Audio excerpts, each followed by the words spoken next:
Good morning and welcome to Inquisition Update. My name's Tom Fress and I'll be your host for the next hour.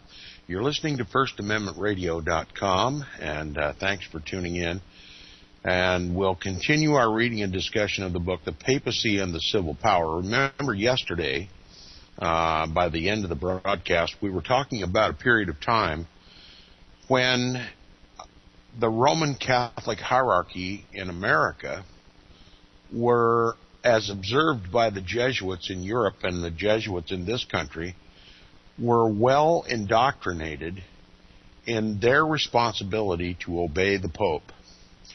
Now, this was at a time when Europe was in rebellion against the papacy, and strangely enough, this Protestant country, the United States of America, within it was a Roman Catholic church, a Roman Catholic hierarchy, and the Roman Catholic people who had been impressed for a long time with the authority of the papacy and how our form of government was contrary to that form of government most enjoyed by the papacy, and that it was a matter of a salvific issue that Roman Catholics in this country obey the Pope, and even if that means to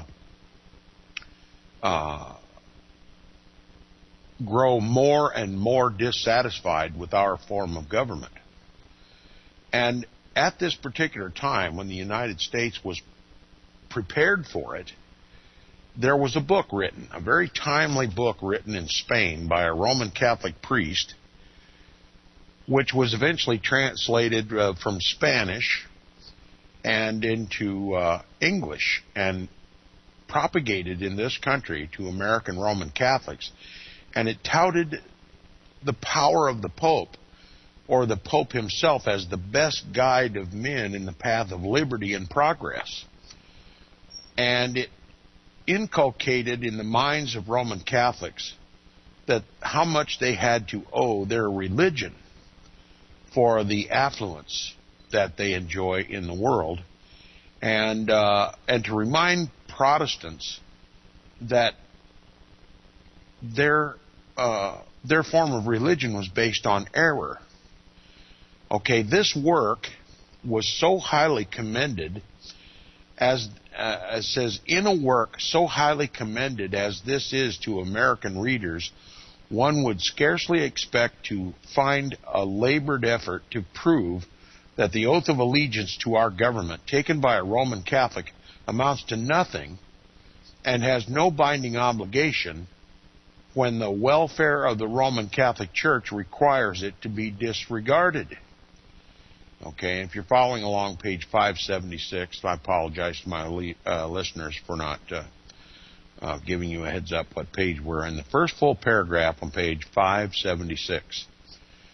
Speaking of this book that was published in Spain by this Spanish Roman Catholic priest and promulgated in this country, widely distributed in English in this country, it says, in a work so highly commended as this is to American readers, one would scarcely expect to find a labored effort to prove that the oath of allegiance to our government taken by a Roman Catholic amounts to nothing and has no binding obligation when the welfare of the Roman Catholic Church requires it to be disregarded. But those who prepared it for publication here understood perfectly well the character of the persons into whose hands it would mostly fall, Roman Catholics, right? And that their minds were easily impressed by anything, however extravagant or preposterous, put forth authoritatively in behalf of their church. Remember, the Roman Catholics in this country, contrary to the Roman Catholics in Europe, were very anxious and eager to receive anything from the Pope's hand. They had been taught to obey the Pope and to listen to the Pope as the father of their church, as the vicar of Christ, the replacement of the Son of God on earth. They were not in a spirit of rebellion in this country as they were in Europe. So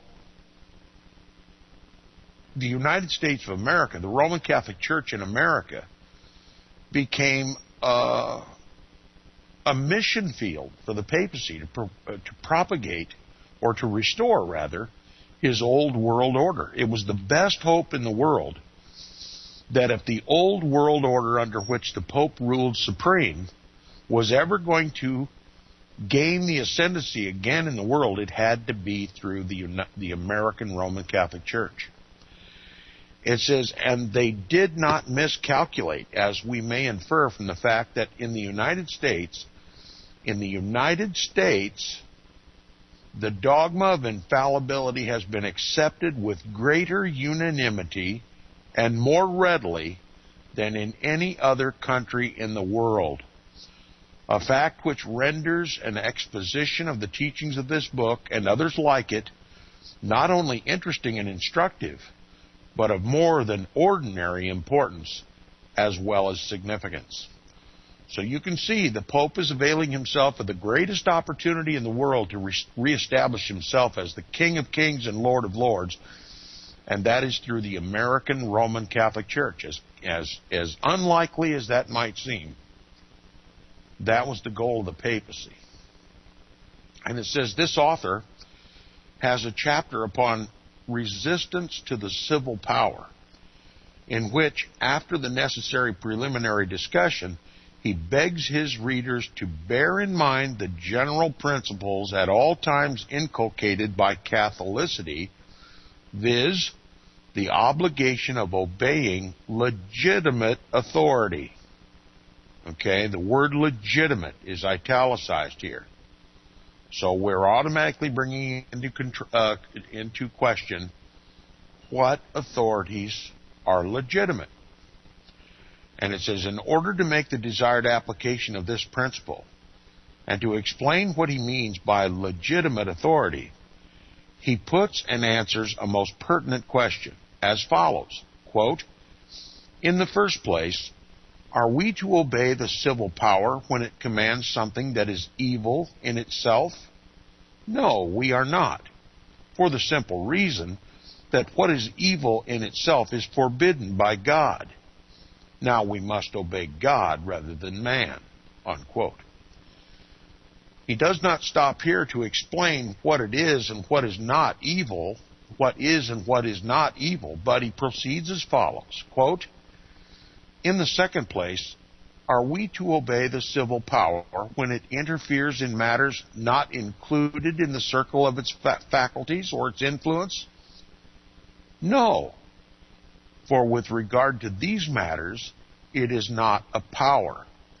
Now, obviously, my readers should realize that this is an inference that the civil power of the United States has no power at all over the Roman Catholic Church, and that the civil power of the United States must be disobeyed when it extends its reach beyond the legitimate reach of the civil power according to the papacy's determination. So they're inciting a rebellion against the civil government. Subtle as it is, that's what they're doing. Now, in order that there may be no misapprehension of his meaning, he then points out the distinction between the temporal and the spiritual power, and insists upon the independence of the latter with respect to the former. In other words, the spiritual power, that is, which is vested in the Pope, should in no way be affected by the civil power. In other words, the church is autonomous. Hands off. The government should have no say whatsoever, and none of its laws should interfere with the free and full operation of the church, the Roman Catholic Church. Now, in his view, the church must be left by the state perfectly free to act for itself in all matters within the spiritual jurisdiction. It must in no sense be subject to the laws of the state, that is, the church. In no sense, the Roman Catholic Church, in no sense, should be subject to the laws of the state, because that would impair the freedom of the Roman Catholic Church or the Pope. And whenever the state undertakes to subject the church to its laws, it passes beyond, quote, the circle of its faculties, unquote. In other words, it's gone out of its lawful jurisdiction. Anytime the civil power passes a law that adversely affects the Roman Catholic Church, it has gone beyond its rightful bounds. Now, he then continues, quote, ever since the foundation of the Church, and by that he means the Roman Catholic Church, this principle of the independence of the civil power has at all times served, by the mere fact of its existence, to remind men that the rights of the civil power are limited, that there are things beyond its province, cases in which a man may say, and ought to say, I will not obey, unquote. Satisfied with his argument to maintain and enforce these propositions, and it undoubtedly displays great ingenuity and ability, he reverts to his original question and repeats what he had already said, but in more expressive terms this time. He says this, quote, it remains then established that we are to be subject to the civil power so long as it does not go beyond its proper limits. But the Catholic doctrine never enjoins obedience when the civil power oversteps the limits of its faculties, unquote. He adopts the general and commonly accepted definition of unjust laws, such as are against the common welfare, public policy, etc., in regard to which nobody would enter into controversy with him. But he goes beyond this and finds other laws equally unjust because of their opposition to the divine law. He says, quote, laws may also be unjust in another point of view, when they are contrary to the will of God, as the laws of tyrants enforcing idolatry, or anything else contrary to the divine law. Now, before I even continue, let me ask my listeners, who is the tyrant in this world? Demonstrably, in this book, the tyrant of this world is the papacy. It overthrows governments. It instigates wars between nations at peace. It instigates rebellion of people against their lawful governments. It releases people from their oaths of allegiance to their government whenever the papacy declares their government to be de facto. Who is the tyrant? Who is the one that reduced humanity to an abject slave? It's the papacy. And what does this tyrant on the earth do? He enforces idolatry. He forces the world on their knees to worship him as a god. And there are also images and idols within the church. As a matter of canon law, they are to kneel, bow down, and worship images of saints and of the Virgin Mary and of Jesus and of angels and every other thing. This is the pot calling the kettle black, to put it in the meekest terms. Okay? What are unjust laws? They are laws that are contrary to the will of God, as the laws of tyrants enforcing idolatry or anything else contrary to the divine law. Let me tell you something. Roman Catholic canon law is the antithesis to God's law. Roman Catholicism is the antithesis to the body of Christ. And here we have Roman Catholics standing on their soapboxes lecturing the world about unlawful laws. Yet this is received by the people as credible discussions, credible assertions by the Roman Catholic Church, when they are laughable on their face. This demonstrates the absurdity of the Roman Catholic Church, the hypocrisy of the Roman Catholic Church, and the blind ignorance of the people of the world to accept such ridiculous, contradictory, hypocritical, and downright antichrist speech. And it says, with respect to such laws, it is not allowable under any circumstances to obey them. For, as it is said in the Acts of the Apostles, we must obey God rather than man. And you know what? Not a Christian on this earth would argue with that. We ought to obey God rather than man. The question is, who is the God of this world? Is it Satan through his Antichrist, the Pope? Or is it Christ himself sitting on his throne at the right hand of his Father making intercession for us, who gave us a law to live by? That's the question, and that's the question that the papacy always tries to confuse. Is Christ the ruler of his kingdom? Does he reign from on high, or does he have to have a human vicar on earth who can arrogate to himself the attributes of God in infallibility and such like? It's simply that easy to answer. Is Christ capable of ruling his kingdom without an earthly vicar in Rome? The answer is yes. And that ought to speak volumes to Catholics and Protestants alike in this country, especially since post-Vatican Council II. Now, having thus established his premises, he lays down as the logical result of the doctrines maintained by the Roman Catholic Church these rules. Number one, we cannot, under any circumstances, obey the civil power when its commands are opposed to the divine law. When laws are unjust, they are not binding in conscience. That's number two. Number three, it may become necessary to obey these laws for the motives of prudence, that is, in order to avoid scandal and commotions. Okay, number one, we cannot under any circumstances obey the civil power when its commands are opposed to divine law. Number two, when the laws are unjust, they are not binding in conscience. And number three, it may be necessary to obey these laws from motives of prudence, that is, in order to avoid scandal and commotion. Let me point out to my listeners something that may not be automatically apparent to you. Point number three, it may become necessary to obey these laws from motives of prudence, that is, in order to avoid scandal and commotions.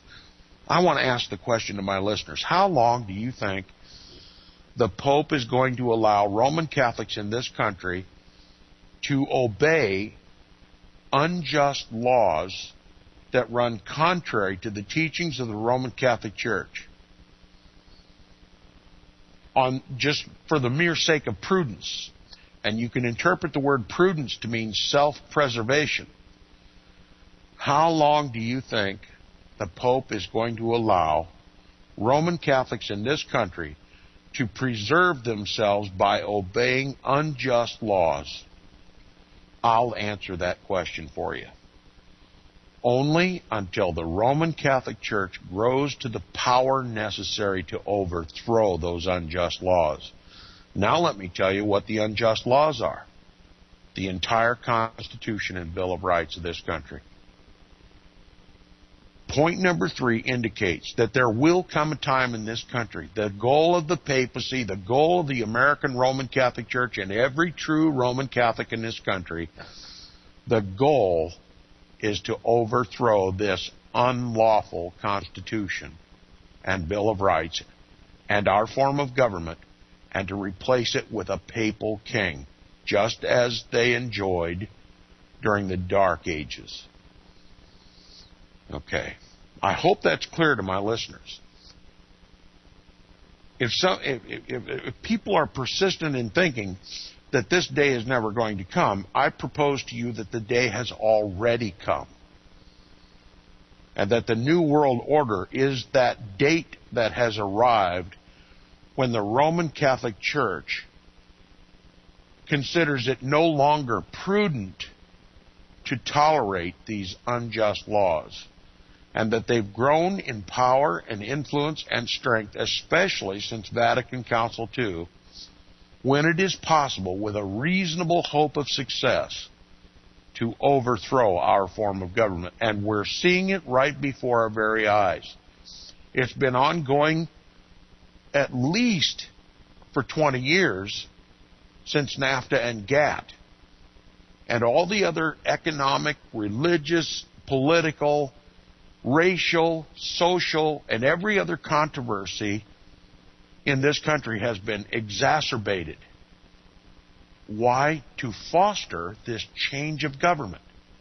It's going to become apparent to everyone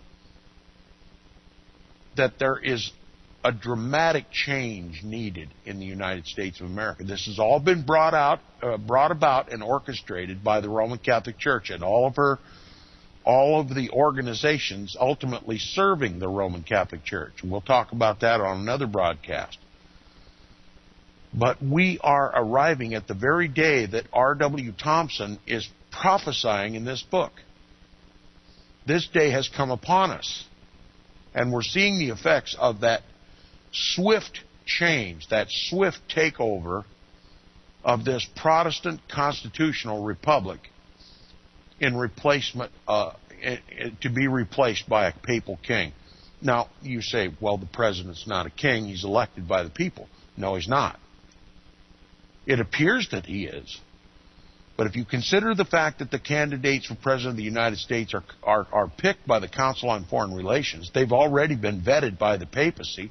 Every one of the candidates for president are in agreement with the Pope's New World Order, or they wouldn't be candidates.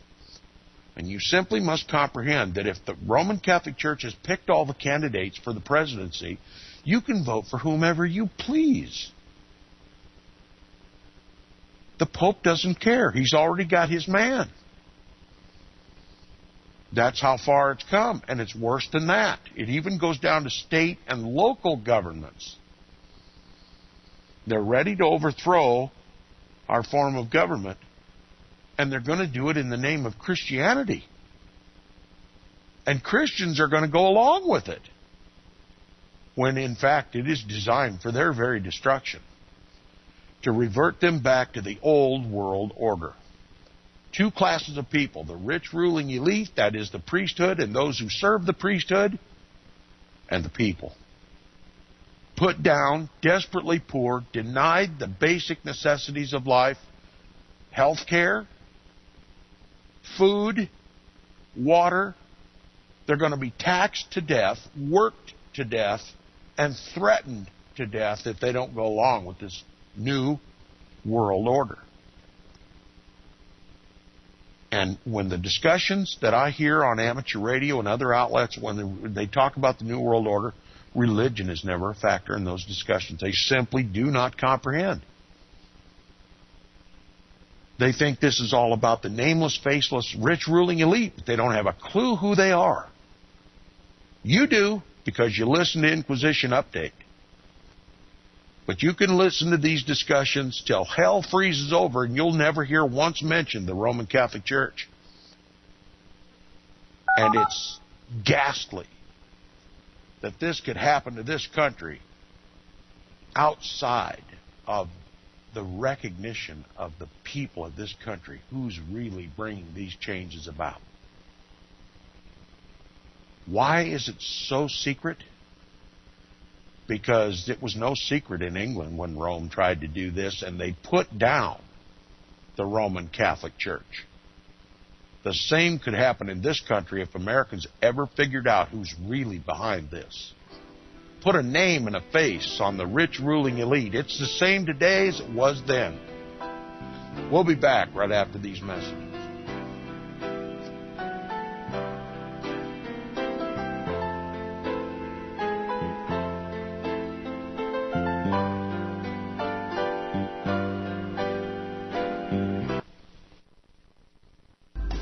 Years ahead of the dominant media, FirstAmendmentRadio.com and FirstAmendmentRadio.net. I know you all want answers, and believe me, so do I, and I'll do my best to get them. Have you seen the Left Behind movies? Have you read the Left Behind fictional book series. Not everyone believes Left Behind is true prophecy. Some may even regard as conspiratorial the mainstream re-release of the Left Behind movie with actor Nicolas Cage portraying the main character as an attempt to further reinforce in the minds of all this perception of false prophecy in order to condition the masses for the play about to begin. Because they see the world stage shaping to fulfill what they have been led to believe is sound biblical interpretation, a Left Behind rapture scenario, this false view of prophecy is reinforced in the mind, not only of its adherents, but also includes those who have been merely exposed to the specific media. Is it possible that false prophecy can be fulfilled? The rapture theories have always been in dispute. Pre-trib, mid-trib, and post-trib disputes have risen up in exclusively evangelical circles of recent history, so that when true believers don't suddenly disappear, this element will easily go by the wayside when all see a new Jewish temple begin to be built. Will this be part of the great delusion that will come upon the whole earth? It seems that this great prophetic delusion has already overcome practically the entire American evangelical and Christian world. Get the book, The Rapture Will Be Canceled. To learn more, visit crosstheborder.org. That's CROSS, crosstheborder.org. The book of Revelation says, the spirit of prophecy is the testimony of Jesus Christ. This is at the very heart of FirstAmendmentRadio.com. In that spirit, we have created the Prophecy Reality News app for all of your mobile devices, streaming First Amendment Radio 24 hours a day, 7 days a week. Available for your Apple, Android device, and smartphone, absolutely free. Get the Prophecy Reality News app installed today, so you can listen to First Amendment Radio wherever you are. The Prophecy Reality News app. Get it now.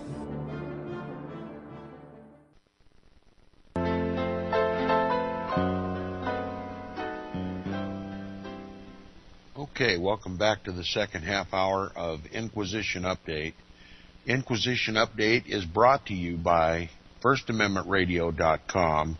So if you enjoy Inquisition Update, please support First Amendment Radio. And also, if you'd like to contact me, my email address is tom@seawaves.us. That's tom@seawaves.us. And the website, again, is inquisitionupdate.org. That's INQUISITION update.org. Now, the author, R.W. Thompson, continues in the book The Papacy and the Civil Power. He says, these are the principles upon which he is rejoiced to know that, quote, the admirable institution of European monarchy was founded, unquote. Principles which he thinks it the duty of the Roman Catholic Church to maintain throughout the world. Did you hear that? It is the duty of the Roman Catholic Church to reestablish and maintain the European model of monarchy. Okay, the Pope cannot rule the world if he doesn't have a king in each nation. And let me tell you something. The Pope has changed his tactics a bit, since it has already been determined that he could not control all the kings of Europe, because there's just too many rebellions, too much Protestant Reformation, too much rebellion against the Roman Catholic Church. He has to consolidate his power. He has to reduce the number of kings upon the earth so that it makes the kings easier to control. So the Club of Rome has reduced the world into 10 kingdoms. And you can just Google the Club of Rome, the 10 kingdoms of the Club of Rome, and you can see how the map of the world has been redrawn into 10 jurisdictions. 10 of them. And over which each jurisdiction will reign a papal king. So the Pope's only going to have 10 kings to control.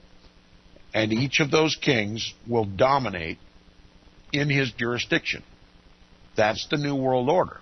And it's a fulfillment of Bible prophecy. Okay? So just do a little of your own homework and do some investigation on your own. The Club of Rome and the 10 nations.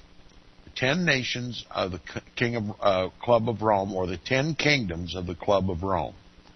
And see it for yourself. Now, these are the principles upon which he is rejoiced to know that the admirable institution of European monarchy was founded, principles which he thinks it the duty of the Roman Catholic Church to maintain throughout the world, because, as he says, they constitute, quote, the moral defenses by which that monarchy is surrounded, unquote. That is the papacy. He thinks the minds of men are already sufficiently wearied with foolish declamations against the tyranny of kings, and would bring back these salutary principles all such governments as have departed from them.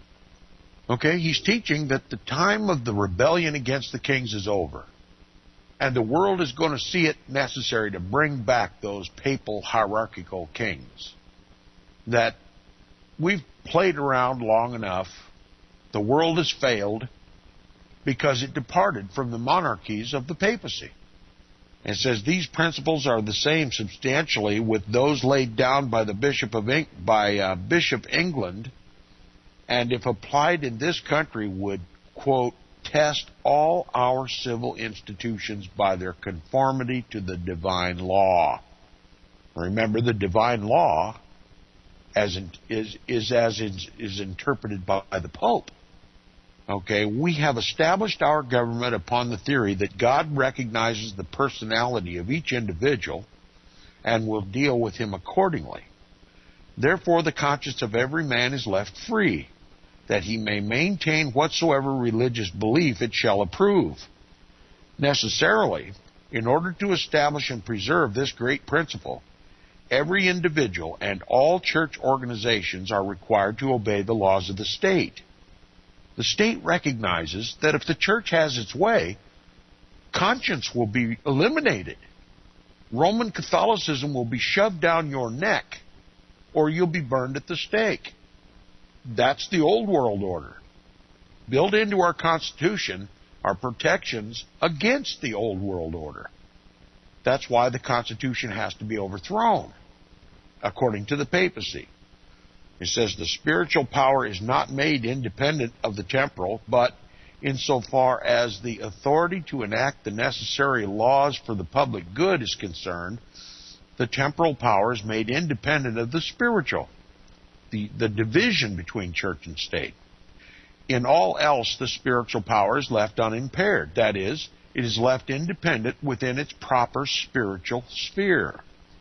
But according to the papal doctrine, as announced by this distinguished author, this places our government in the condition of having transcended the power or the proper limits of its faculties. In other words, it's gone too far of having violated the divine law and of requiring certain obligations of obedience from every citizen which cannot be yielded by those who obey the papacy without disobedience of the fundamental principles of their church organization.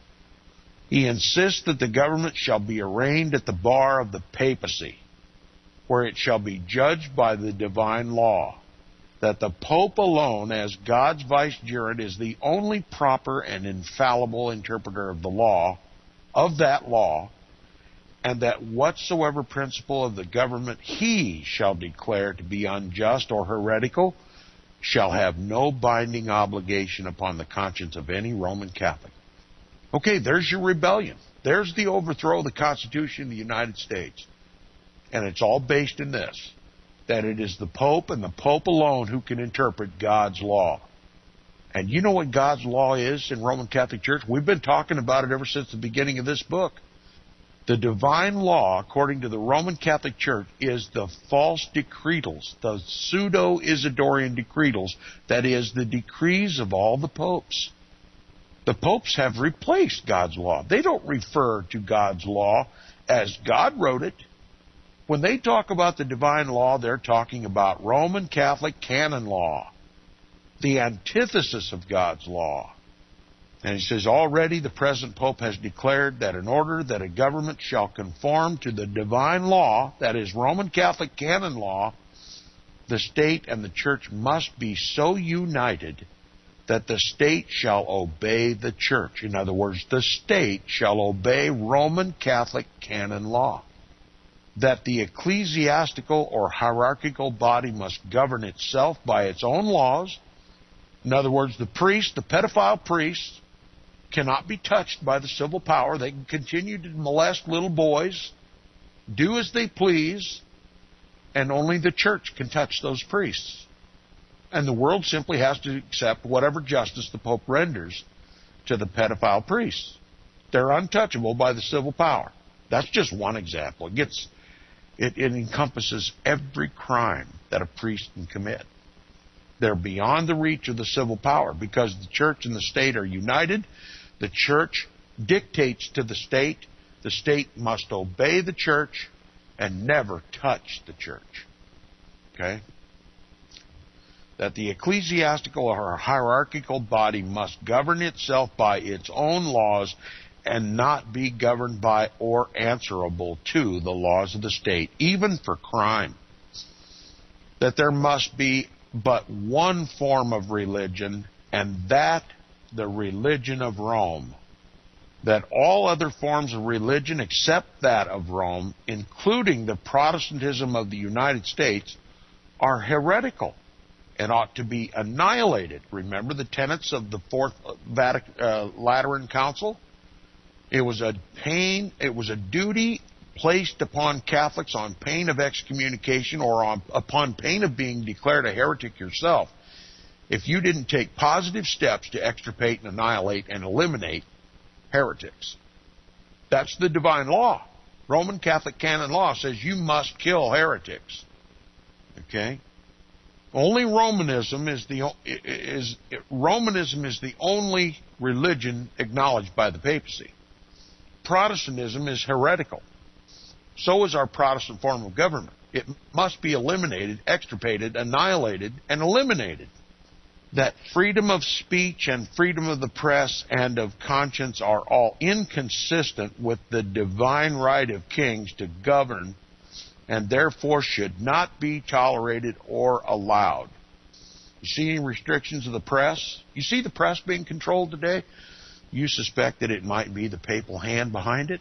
Did you know that most of the mainstream media, mega media outlets in this country are owned by Knights of Malta, controlled by the Council on Foreign Relations, whose sole purpose is to eliminate all national sovereignties and to fit the world for the government of the Pope?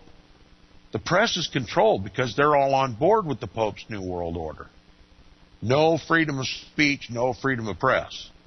Before long, they're going to go after people like me who open their mouths and expose all this. They've already attacked me on amateur radio. I can't hardly utter a peep on amateur radio without being drummed right off the frequency. That's going to translate into the alternative and eventually the mainstream medias. They're going to put down any voice of dissent, and they're going to call us domestic terrorists, hate speakers, whatever they can do to label us in inflammatory terms that will repulse the average uninformed American. And they will join the crusade against us. It's just a repeat of history. I'm not a prophet. Don't profess to be. All I have to do is look at history and see how the Vatican demonizes all opposition. It follows the same pattern throughout history. Demonization. Anybody opens his mouth to criticize or condemn or expose this Vatican Jesuit-led New World Order is persecuted beyond his ability to cope. And there's going to come a time when it isn't going to be possible to inform and alert the American people about the Vatican Jesuit-led New World Order. So while there's yet time, while my tongue is yet free to follow my conscience and to follow history and to follow the written Word of God, to expose and condemn and rebuke the papacy and its New World Order, I invite you all to listen every day and to call as many of your friends and family to listen as you possibly can, because there's going to come a time when no one will utter a peep against this New World Order, at least in terms that can be interpreted as the Pope's being behind it, because he is going to be the King of Kings and the Lord of Lords. They're going to put down all dissent. So if there's anybody in your family and circle of friends that's not familiar with the Vatican Jesuit-led New World Order, I'm telling you, there aren't many outlets left that have the courage, the spiritual fortitude to go against this monster, this beast that is overtaking the world. You think I'm being melodramatic? You want to see melodrama? You wait till every last voice is silenced, and there is no obstacle over which the papacy must jump, and they own this country lock, stock, and barrel. You want to see melodrama? You want to see blood running in the streets in this country, the blood of the saints and the martyrs of Jesus in this country, biblical proportion? It's going to happen right here in this country. It's going to happen right here in Protestant America. And that was the fear. That was the assessment of R.W. Thompson. The very purpose for writing this book was to warn the American people about what would happen if Roman Catholicism got control of the government. But we don't have to worry about it just being control of the United States government. They've got control of every government in the world, and those who have not yet succumbed are being warred against by the United States of America and her allies. The United States has been reduced to nothing but a papal proxy warrior, a crusading nation and a crusading alliance to make the rest of the world ready for papal rule. That's what our State Department's all about. That's what our CIA is all about. That's what our FBI is all about. That's what our president is all about. That's what Congress is all about. That's what the Supreme Court is all about. That's what your local government is all about. Your local municipal government, they're overseen by the local bishop. The New World Order is a done deal. It's already in the works. It's already working. And all that's left is the bloodshed. And it's about to commence. No more freedom of speech, no more freedom of press, no more freedom of conscience. They are all inconsistent with the divine right of kings to govern, and therefore should not be tolerated or allowed. That the present progress of the nations, which we attribute greatly to the influence of our example, must be arrested. It must be stopped, and the world turned back to the medieval ages. That he must be recognized as the only just and infallible expounder of the Word of God. That the Pope must be recognized as the only just and infallible expounder of the Word of God, and as incapable of error in all matters of faith and morals. That all mankind must obey him in faith and morals, because he stands upon the earth in the place of God Almighty, and that the church, whose tremendous power is concentrated in his hands, may employ force whenever he shall deem it necessary to exact obedience as the means of reaching these results. All these things are openly and distinctly avowed in his encyclical and syllabus of error of 1864. He's talking specifically about Pope Pius IX, the reigning pope at the time of the writing of this book. I implore my listeners to read the syllabus of error of 1864 by Pope Pius IX to get a real good look at what is in store for the United States and the world. These things are distinctly avowed in the Pope Pius IX's encyclical and syllabus of error of 1864, are set forth in books, pamphlets, newspapers, the mainstream media, and tracts of immense circulation. and are foreshadowed by the persistent movements of the Roman Catholic hierarchy all over the world. And it requires but just an ordinary amount of intelligence to see that if the time should ever come when these principles shall obtain the ascendancy in the United States, like today perhaps, it must be necessarily at the expense of the fundamental and most cherished principles of our government. The very principles whose protection the Roman Catholic immigrants from Europe professedly desired to secure when they abandoned their citizenship among the effete monarchies of the Old World and hopefully acquired it in the New. But in order to demonstrate the legitimate use of the right of resistance to civil authority, this Jesuit author explains the Catholic doctrines in relation to de facto governments, that is, governments existing by what he calls a consummated fact, whether of revolution or otherwise, and in the actual possession of all necessary power. That these doctrines may be comprehended, it is necessary to keep in mind that according to the teachings of Rome, governments de facto are those which have been established by the people upon the overthrow of the kingly authority, which is considered the only legitimate authority. So how do the Jesuits view the government of the United States, seeing that it was born out of revolution? A de facto government. In other words, it's a government in fact. It exists and it rules this country, but it's illegitimate. It's illegal because it doesn't accept the kingly hierarchy as set up by the papacy. It enjoys a government elected of, by, and for the people. It's a government in fact, but it's a government in rebellion against the papal standard. It's a government in rebellion against the papacy. So that's what a de facto government is. All right, the governments de jure are such as are based upon the law of God, with kings at their head, who shall obey the Pope as the highest authority upon the earth.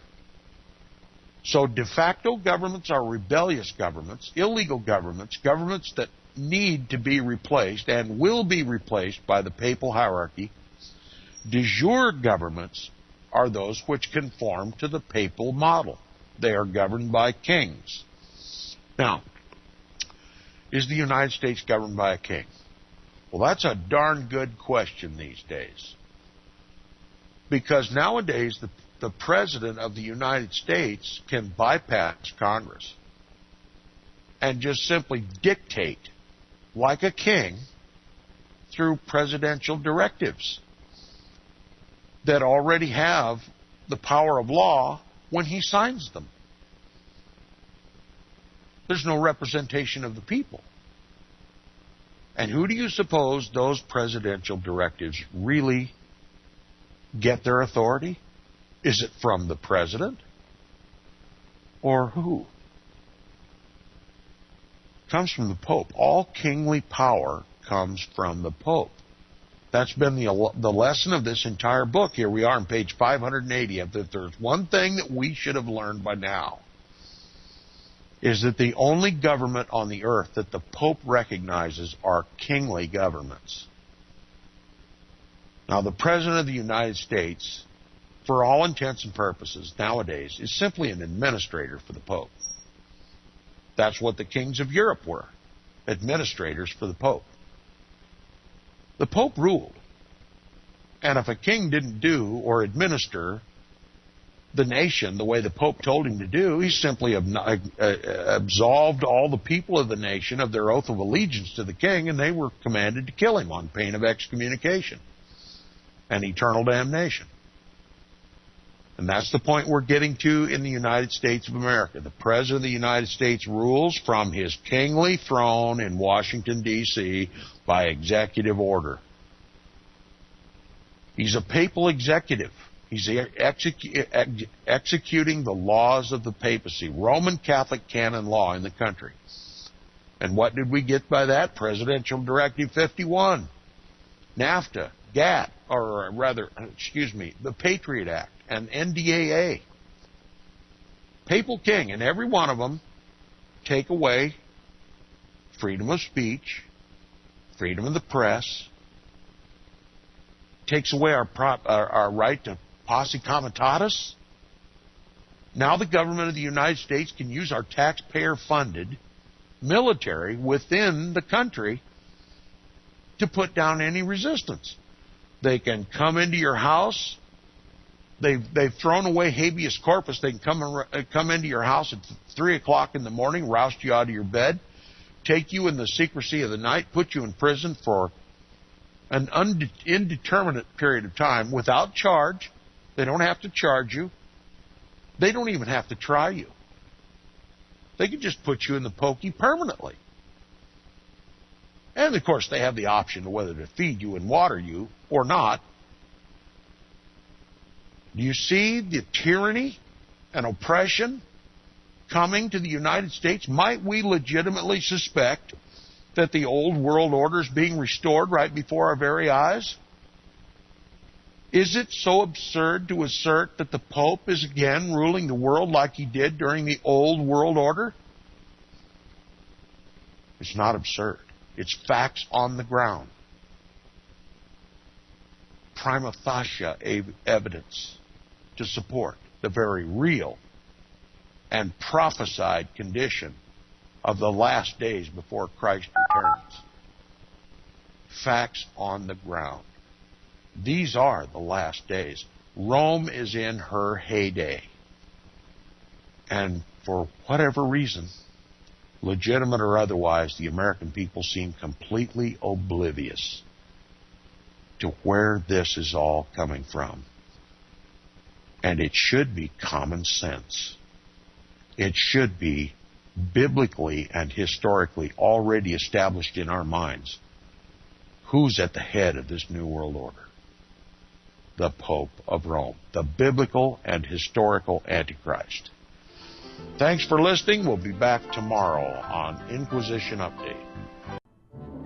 The book of Revelation says, the spirit of prophecy is the testimony of Jesus Christ. This is at the very heart of FirstAmendmentRadio.com. In that spirit, we have created the Papacy Reality News app for all of your mobile devices, streaming First Amendment Radio 24 hours a day, 7 days a week. Available for your Apple, Android device, and smartphone, absolutely free. Get the Papacy Reality News app installed today, so you can listen to First Amendment Radio wherever you are. The Papacy Reality News app. Get it now.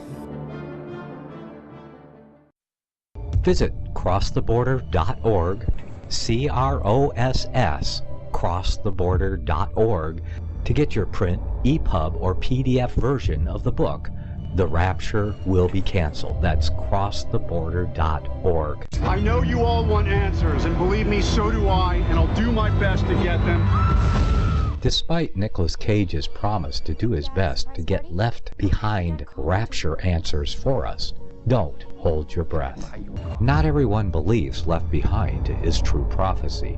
Some may even regard as conspiratorial the mainstream re-release of the Left Behind movie, with actor Nicolas Cage portraying the main character, as an attempt to further reinforce in the minds of all this perception of false prophecy, in order to condition the masses for the play about to begin. If you want true Bible prophecy answers, get the book, The Rapture Will Be Canceled. The author exposes the Latin rapture origin, the 7-year tribulation deception, true Bible revelation of Daniel's 70 weeks, the abomination of desolation, the restrainer, America in the Revelation, the image of the beast and the mark of the beast, and the truth about God's chosen people, and so much more about Bible prophecy. This book will shatter the Left Behind paradigm of future events. Get the book, The Rapture Will Be Canceled.